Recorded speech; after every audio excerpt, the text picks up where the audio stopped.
Hello, this is DJ, DJ Striker on YouTube. I just want to share my Zamina Sky Striker deck profile that I went 4-1 with at locals on Saturday.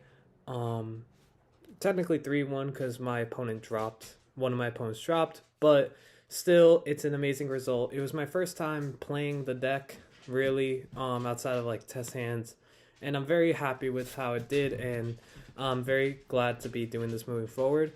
Just want to say this before we start. I apologize if you hear my dogs in the background. They are going nuts. I'm kind of just filming this in my dining room. And Yeah, that's about it. Oh, and the second thing is, um, my locals is fairly competitive. Most of the people there actively grind for world points, and some of them top YCSs on a regular basis. It is also the local where Pack does most of his like long showcase videos. That is that local, and so it's fairly competitive. These guys aren't just average Joe schmoes. They are fairly competitive. They have all the new cars and all that kind of stuff. And so, just want to preface that before we start. So, first, let's start with the main deck. We have 3 Ray, 1 Rose. These are your striker, the only striker monsters you play.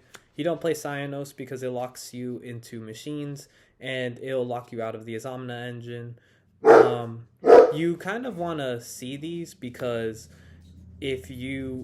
because as the deck is right now without Camellia, you have a bit of a hard time converting the Sinful Spoils Azamina line into the Striker line. And so by drawing Ray, it makes that process easier because you can summon just the Azamina fusion, then you summon Ray, and then you link it to Zeke and to Shizuku and all that kind of stuff. Rose is here because linkage is your primary way of dealing damage, so having her in the grave to boost the damage for linkage is fairly important. For the striker spell cards, we have 3 engage, 2 linkage, 1 Hornet Drones, 3 Widow Anchor, 1 Shark Cannon, 1 Afterburners, 1 Multi-Roll, 1 Area 0. So, obviously, Engage, Linkage, and Hornet Drones are your primary starters for Striker. Especially in this build, Engage is very important because you kind of want to see Engage as you're completing your Azamina line, so that way you can you could easily go engage, search, multi-roll, and you could start resetting all your striker spells towards the end phase, or you search Widow Anchors and stuff like that. Linkage is also very important because if you don't have a way to convert the Azamina line into the striker line, linkage just sends the Azamina fusion and summons a striker link. Hornet Drone's essentially another copy of Ray. Widow Anchor is your main interaction. The end boards you're going to be setting up are like 2 to 3 Widow Anchor plus like Omni Negate, Shark Cannon. It's fairly important. You're most likely going to go through like 2 of these on your first turn, but it's not that big of a deal because you have multi-roll. Shark Cannon is essentially just DD Crow, like a searchable DD Crow. I don't play more of this because I feel like it's a brick in some matchups, and so I don't really like playing more than one of it. Especially with multi-roll, you're essentially going to have 2 anyway. Afterburners is a pop. Multi-roll is the heart and soul of the deck. It helps you grind out. It resets your spells. It helps with follow-up, all that kind of stuff. And Area 0 is essentially a way to, like, if they imperm Diabell Star, if you have Area 0 in hand, you could clear the Diabell Star off of your field and clear up the main monster zone so you could play your striker spells. So that is it for the striker spells fairly standard. But onto the Azamina package. One Diabell Star, three Wanted, three Deception of the Sinful Spoils, and one Hollowed Azamina. This package is the is insane for Striker. Most decks that are playing this are just using it to access like Snake Eyes and stuff like that. But this allows us to essentially consistently get three spells engraved turn one, and it allows us to get an Omni Negate, which is something that Striker desperately needs because most of the outs to Striker are like spell cards and trap cards like Anti Spell, Duster, stuff like that. And so this allows you to get that Omni Negate, and it allows you to just dump a bunch of spells into grave, so that way you can consistently play going first. Um, the ratios are kind of up for debate. I don't know about Wanted. I might cut it down to two, maybe even one, but that's something I'm gonna test in the future. This is staying at three. This stays at one because you don't want to brick on two. Um, I think that this honestly might. I think Azamina might be the most powerful in Sky Striker because it does so much more than just summon an Omnigate and search. It draws cards. It gets spells engraved. It does so much for the deck. It allows the deck to go first fairly consistently, and so I really like this version, and I think it's the way that Striker is going to be played moving forward. Um, Outside of pure the whole Ryan Yu thing, but I think that outside of that, I think this might be the way that Sky Striker's going to be played moving forward. And the good thing about this is that if you have a extra monster in hand for to tribute off of Deception, Wanted is going to get you. It'll get you into the Strikers because Wanted will essentially summon a Diabell Star and a Fusion, and an Azamna Fusion, so you can link those two off because the Azamna Fusions are dark. You can link them two off into Azalea, which goes into Shizuku, and you essentially have both your Omnigate and your Striker, and it's kind of insane once you get that going. But yeah, so that is the Azamna stuff. That's it for the engine cards. So for some non-engine, we have Foolish Burial Goods, Malphos Fusion, Chicken Game, Terraforming. Um, Foolish Burial Goods is fairly important for the deck because you want to be sending Engage to the grave, so that way you could set up your whole Azamina thing, Diabell Star, Azamina Fusion, link it to Azalea, then go into Gagari to bring back Engage, and by the time that happens, you have three spells in grave, so you could get the extra draw. So that is fairly important. I'm probably gonna bump this up, but we'll see. Metal Foes Fusion. We're playing Foolish Burial Goods and we're going first, so it's kind of just a free +1, and so I think that this is going to be a permanent staple of the deck because it just helps increase consistency, and it's something you could discard for Wanted and Diabell Star and stuff like that. Chicken Game, it's just another draw. These are all essentially just draw cards. Chicken Game might be taken out, but that's yet to be seen. It didn't really come up during the tournament, but it's a fairly good card because it helps increase your consistency, which is very needed for this deck without Camellia. And Terraforming is just a way to search Chicken Game or Area Zero. Oops. So, is that? Then on to hand traps, because this deck plays hand traps. Sky Striker usually doesn't play hand traps, but this deck did. This deck does because you're going first. 3 Fuelos, 3 Ash Blossom, 2 Effect Veiler, 3 Imperm. This I feel like is kind of a standard lineup. I actually feel like this might be decreased. I might decrease this in the future because Fuelos, as good as it is, you kind of don't want to see Fuelos, honestly, because going first, it's just a discard, which is good for the deck, but, it doesn't really do anything. And then going second, you don't want the you don't want your opponent to just set and pass and you have nothing to interact with, which is something that's very important for striker, is that you need cards for you need your opponent to have something on board for you to interact with so that way you could play the game essentially. Ryan, you said that during his after his second place finish, and I kind of agree, especially after using this in tournament. It kind of felt a little off, but it when it did show up, it did win me a game, and so it's fairly good. I would at least side deck this. Valor, it's kind of unnecessary because a lot of your cards are essentially doing what Valor does, but arguably better. In Perm, you're gonna set this most likely, so it's gonna negate a whole column for spells and traps.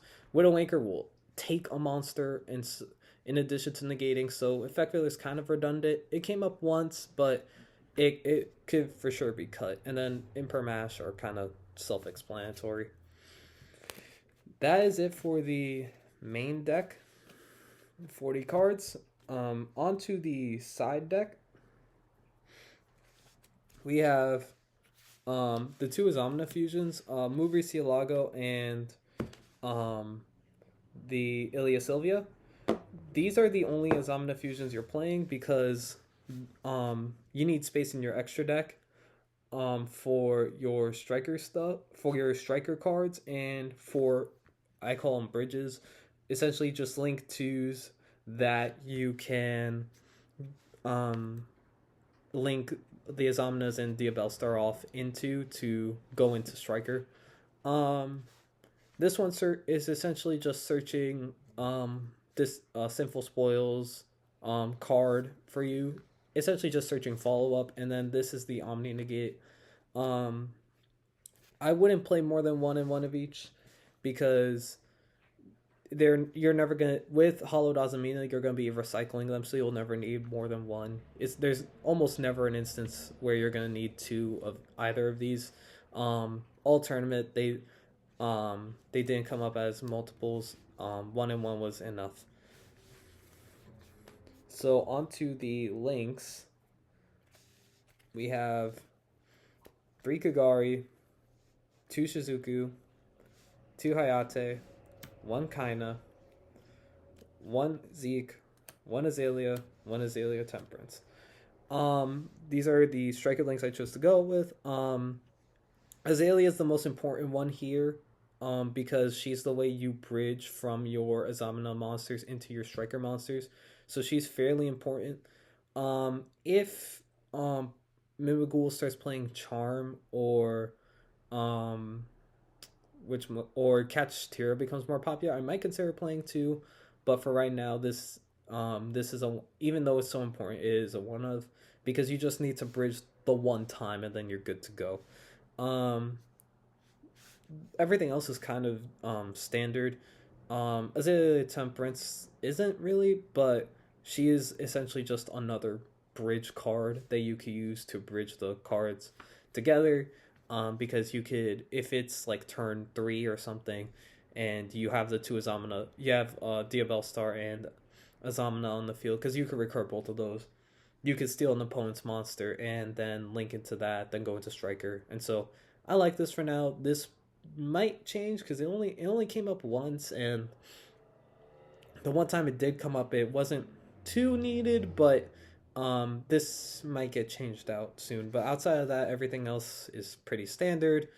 Pretty much, what you should be rocking for this deck. And then finally, the last two links are SP Little Knight and Access Code token. Access Code never came up. SP Little Knight came up once. It didn't really do anything, but it did come up. You play this because you kind of struggle for Access Code. You kind of struggle with damage sometimes, so you could go into this and just end the game. It doesn't come up too much, but I feel like it is necessary. And the SP Little Knight, same thing, but instead of OTK, it's like interaction. Sometimes you need to banish something, which Striker and Azamina don't really do. So sometimes you need a banish, and so you could go into Little Knight and just banish something off the field. Um, so I feel like both of these are necessary. They won't come up too much, but they are kind of necessary. Are there replacements for them? Sure, but these aren't being taken out anytime soon. That is it for the extra deck. Now onto the side deck. Whoop.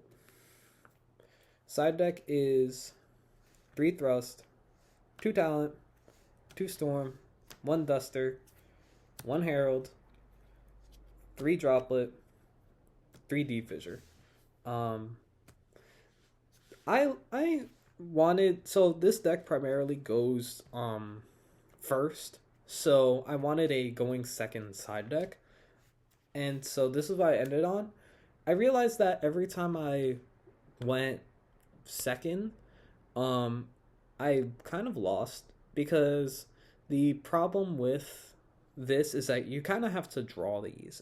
Well, you kind of have to hard open them because if you don't hard open them, like Lightning Storm doesn't work. Herald of the Abyss is very specific. Um, Thrust and Talent are insanely good because Talent can draw you and Thrust gets you engaged, which gets your whole engine and bridge and stuff like that going. But I found that these were kind of iffy.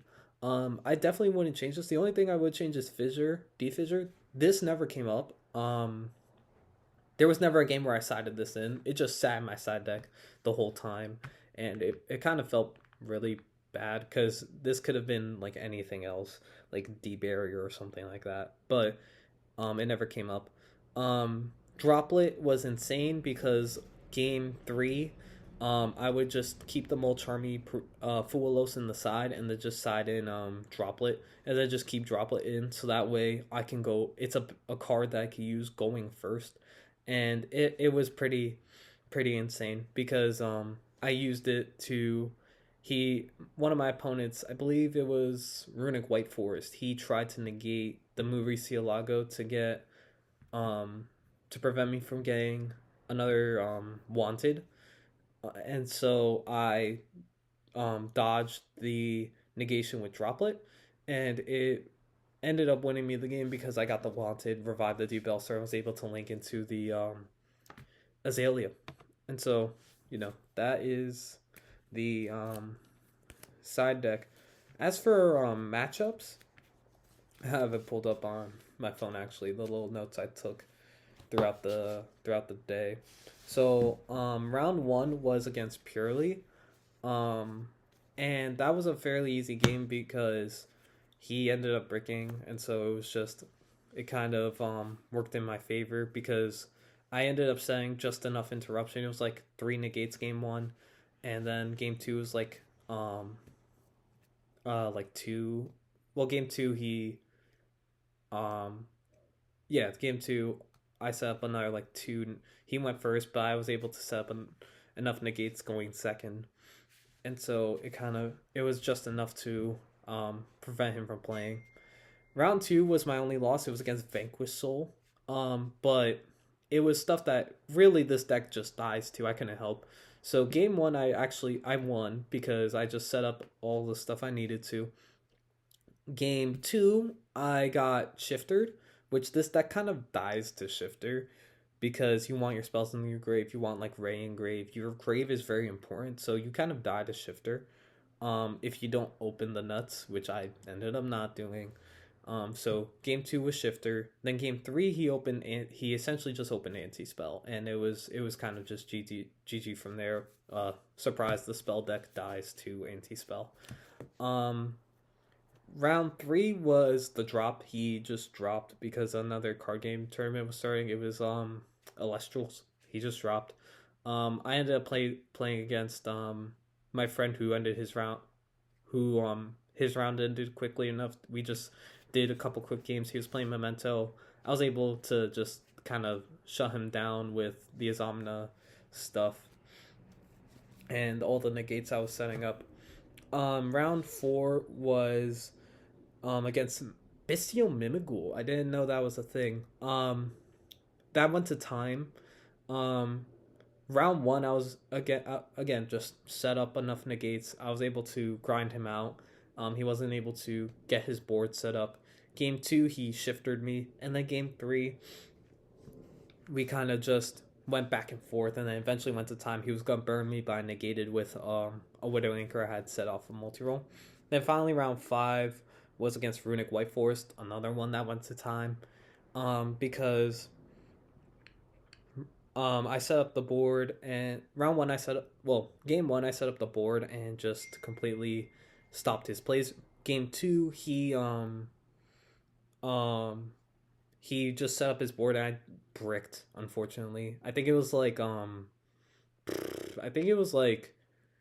talent talent multi-roll, uh hollowed Azamina, and like shark cannon. I didn't have any way to play. And then finally, game three, it was a grind fest. We went back and forth. It lasted like five, six, 7 turns. And eventually I ended up winning by just poking him for damage, and then getting hit, then just, setting up negate so he couldn't um fight back and kill me. Um as for changes for the deck, I think the um I think one wanted could go. I ended up breaking on this a little too much. I think I might cut it down to two. Um, the other thing is, as I said, the mulch armies. This is gonna be a side deck card for sure because it's only useful going second. This deck wants to go first, and even then, if you drop this and your opponent just sets pass, you kind of cry. And finally, chicken game and terraforming. This might change because this didn't really come up too much, and I don't know if it's worth the risk of life points to play it. And terraforming, obviously, because you're searching this. And then finally, the last card that might change is Area Zero. The reason, as for the main deck, Area Zero might change because while it is useful, while it is a way for you to clear up your main monster zone, it's not really a card you want to be searching off of Engage. And so you have to hard open it, and it's a very bad feeling to open up Area Zero because it's only really useful if your opponent specifically imperms Diabell Star. Outside of that, it's kind of just something extra that doesn't really do anything. But those are the changes that I probably would make for the main deck. Extra deck, nothing would change, but the side deck, this would definitely be taken out for something else. Maybe the barrier or something, because this never came up. There was never a game where I was like, oh, let me side in D-Fissure. That'll be insanely good. But that's kind of it. I'll see if I release a Azamina Striker sort of test hand video where I could go over the combos and all that kind of stuff. But for now, this is this was the Azamina Sky Striker deck I got 4-1, technically 3-1. I got fourth place. I think if the guy didn't drop and I won that round, I would have gotten third or second. But yeah, this is DJ Striker with Azamina Sky Striker. I look forward to seeing you in the next one. Bye bye.